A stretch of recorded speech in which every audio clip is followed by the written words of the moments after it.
Today, I will share with you how to write an essay. Please stay tuned to my video until the end to benefit fully from the content. When facing a subject in competitive exams or other assessments, begin by carefully reading the given text.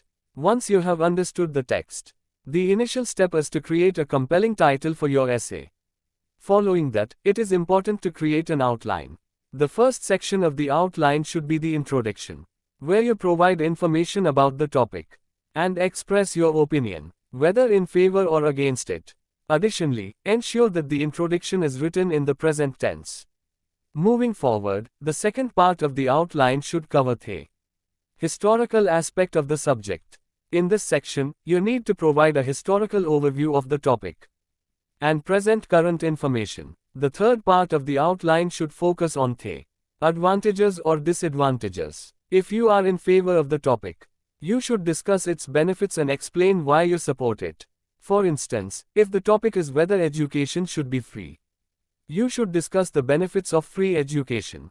Conversely, if you are against the topic, you should explain its disadvantages and why you oppose it.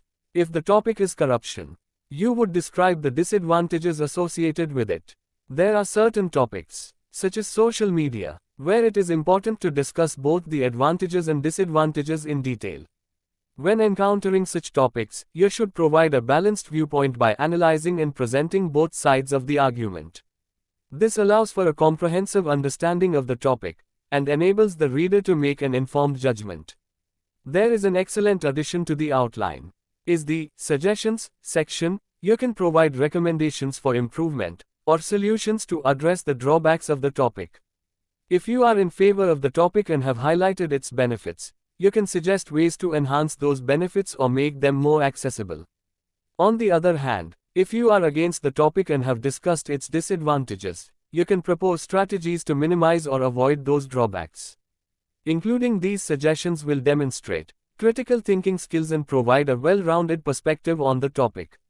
The conclusion or summary is indeed a crucial part of an essay outline. In this section, you should briefly summarize the main points and arguments presented in your essay.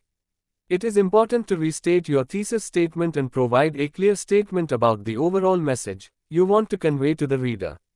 The conclusion should leave a lasting impression and tie together all the ideas discussed throughout the essay. Hope this video of mine will be very useful for you. And subscribe my channel for more good information.